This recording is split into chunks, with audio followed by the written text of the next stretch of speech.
Timnas Indonesia menghadapi Australia pada babak 16 besar Piala Asia 2023 yang digelar di Stadion Jassim bin Hamad Al Rayyan pada Minggu malam ini. Meski lolos sebagai tim peringkat ketiga terbaik, bukan Timnas Indonesia bisa dianggap remeh dan tidak punya peluang menang atas Australia.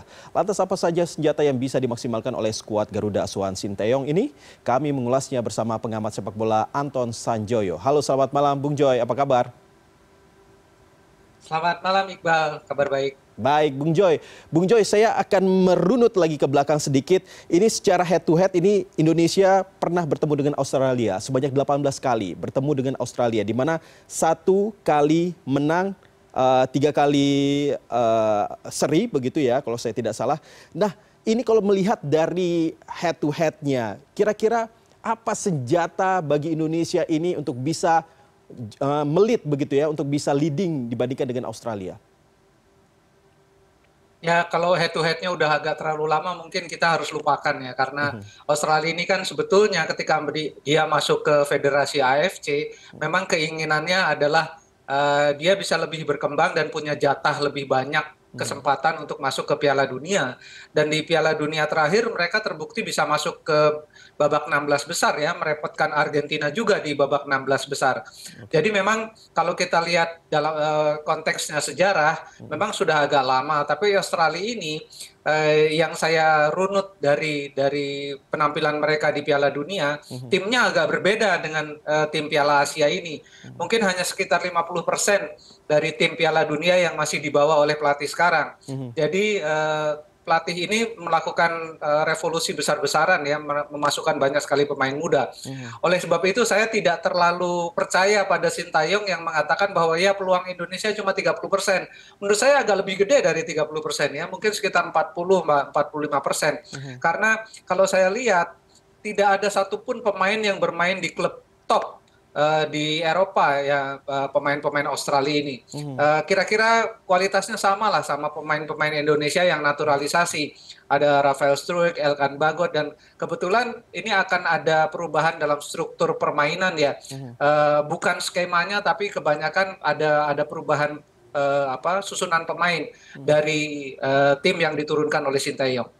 Tapi kalau dilihat Anda sangat optimis sekali dengan para pemain Indonesia dibandingkan dengan Sinteyong sendiri. Kalau Anda melihat sendiri dari permainan Indonesia selama ajang Piala Asia, kalau dilihat di mana sebenarnya kelemahan dari Indonesia? Katanya ini menurut informasi yang saya dapatkan, ini kalau dari segi pertahanan terutama di bagian lini belakang ataupun bagian penyerang ini cukup lemah. Menurut Anda?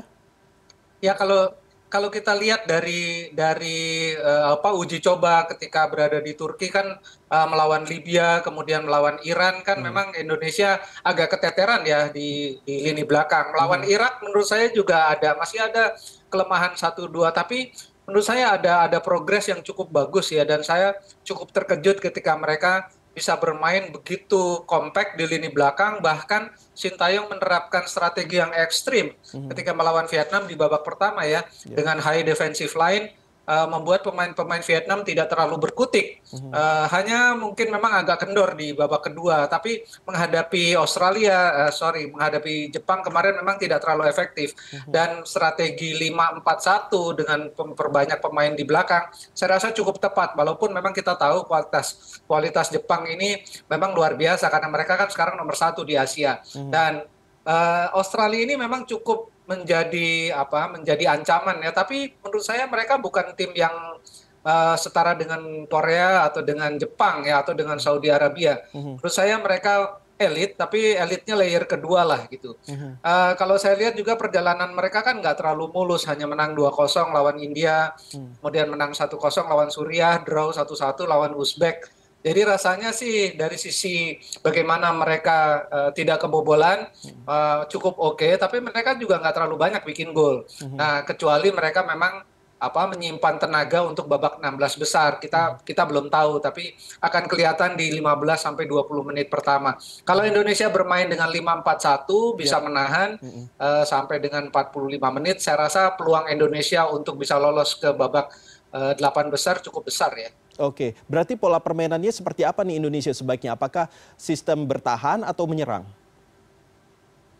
Kalau lihat kualitasnya, saya hampir hampir yakin Sintayong tetap akan mempertahankan 5 pemain di belakang, lalu 4 pemain gelandang, lalu mengandalkan Rafael Struijk di depan, dan ada Marcelino yang akan mengacak-acak dari lini tengah. Tapi memang harus pertahanan harus solid dulu nih. Ini yang jadi PR besar. Apakah menghadapi Jepang agak gagal, menghadapi Vietnam menurut saya cukup sukses gitu loh. Jadi memang ada plus minusnya. Tapi menurut saya Sintayong tidak akan pakai pola 3-4-3 itu akan terlalu berbahaya atau terlalu mengambil resiko. Jadi saya yakin sih 40 menit pertama paling tidak dengan 5 back, 4 gelandang dan 1 penyerang. Oke, berarti kalau dari informasi yang Anda sampaikan tadi, sebenarnya apa yang patut diwaspadai dari Australia untuk para pemain Indonesia ini?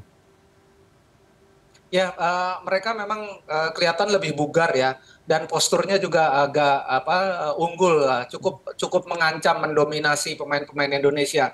Dan saya lihat rekaman pertandingan mereka melawan Suriah itu tidak sebagus Jepang lah gitu ya. Tapi memang mereka punya skill individu di atas rata-rata pemain Indonesia. Jadi harus bisa diimbangi dengan determinasi ya.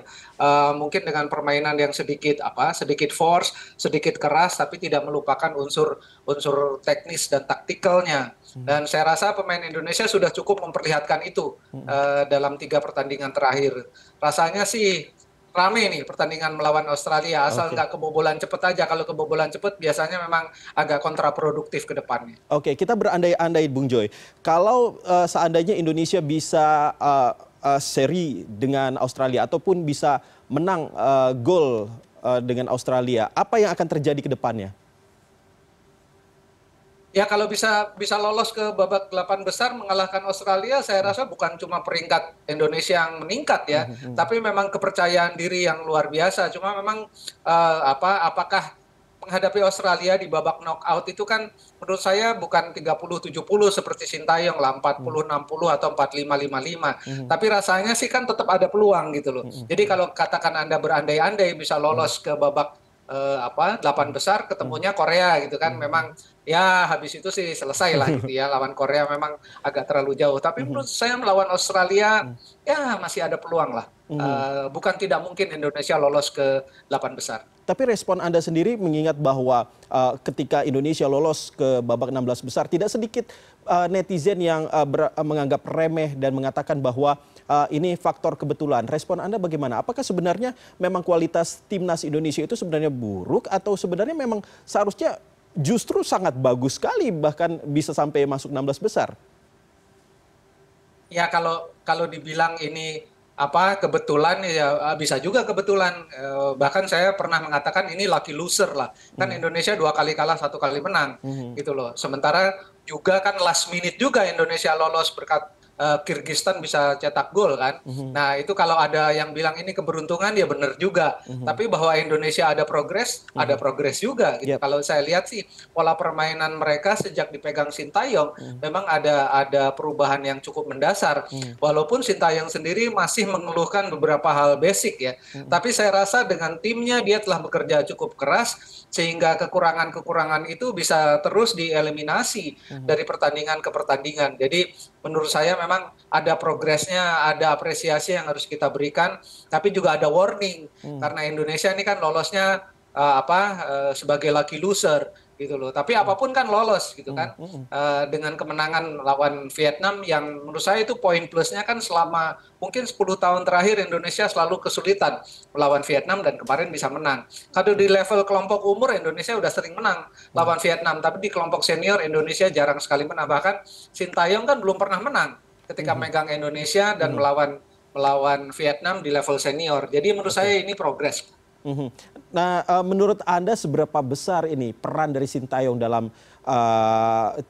membawa timnas Indonesia untuk sampai ke 16 besar? Apalagi kok biasanya kalau misalnya sudah ada progresnya, misalnya menang, biasanya dielulukan. Kalau kalah biasanya juga dipertanyakan begitu. Nanti ke depannya akan seperti apa? Apakah akan diteruskan untuk kontraknya atau bagaimana? Bagaimana menurut Bung Joy?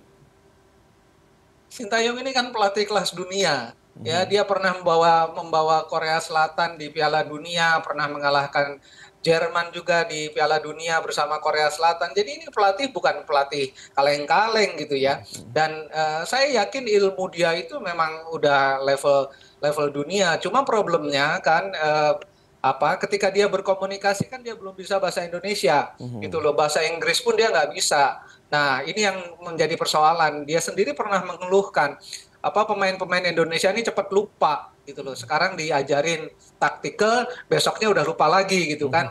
Dan secara basic juga masih banyak kekurangan. Jadi kalau Anda tanyakan apa peran Sintayong, ya sangat besar. Dengan sources yang menurut saya pas-pasan, bisa membawa Indonesia ke level seperti sekarang. Apakah levelnya elit atau tidak, itu menurut saya tidak terlalu menjadi masalah. Karena yang penting ada progresnya. Oke. Dari pertandingan ke pertandingan, dari turnamen ke turnamen gitu loh. Tapi kalau Anda tanyakan apakah Sintayong akan diteruskan atau tidak, menurut saya kalau melihat penampilan sejauh ini, walaupun belum dapat trofi, dia layak diteruskan gitu loh. Karena dia membawa perubahan suasana, terutama perubahan cara bermain, perubahan bagaimana pemain-pemain Indonesia itu harus juga memahami basic bermain sepak bola yang benar seperti apa. Kan itu yang dibawa Sintayong sebetulnya. Oke. Jadi saya tidak meragukan sih kemampuan dia, cuma memang dia belum dapat piala aja. Tapi apakah piala jadi ukuran, kan enggak juga gitu. Oke, baik. Terakhir, Bung Joy, berkaitan dengan prediksi, apakah Bung Joy akan memprediksi ini akan seri atau justru Indonesia justru akan bisa membuat sejarah baru begitu bagi negeri kita? Ya, ya saya sebetulnya kalau prediksi agak was-was ya. Karena memang kualitas ini mereka kan bagaimanapun juga peringkat 25, Indonesia perangkat 142 atau 143. Jadi memang agak jauh. Jadi saya hanya berharap bahwa 45 menit paling nggak Indonesia bisa menahan serangan-serangan Australia. Kalau tidak kendur di 45 menit pertama, 45 menit kedua, saya rasa bisa bikin kejutan ya, bisa menahan. Dan kalau sudah tos-tosan, adu penalti kan udah 50-50 lagi gitu. Asal jangan kebobolan aja di menit-menit awal, itu sebetulnya kuncinya. Baik, tentunya kita tunggu sama-sama agar harapan kita semua bisa terwujud, bisa menorehkan sejarah baru bagi Indonesia, dan tentunya apa yang menjadi optimisme dari Bung Joy sendiri untuk bisa membuat timnas Indonesia ini maju dan juga bisa berprestasi, bisa terwujud. Terima kasih Bung Joy, pengamat sepak bola tanah air Republik Indonesia. Terima kasih sudah berbincang dengan kami di sore hari ini. Terima kasih sama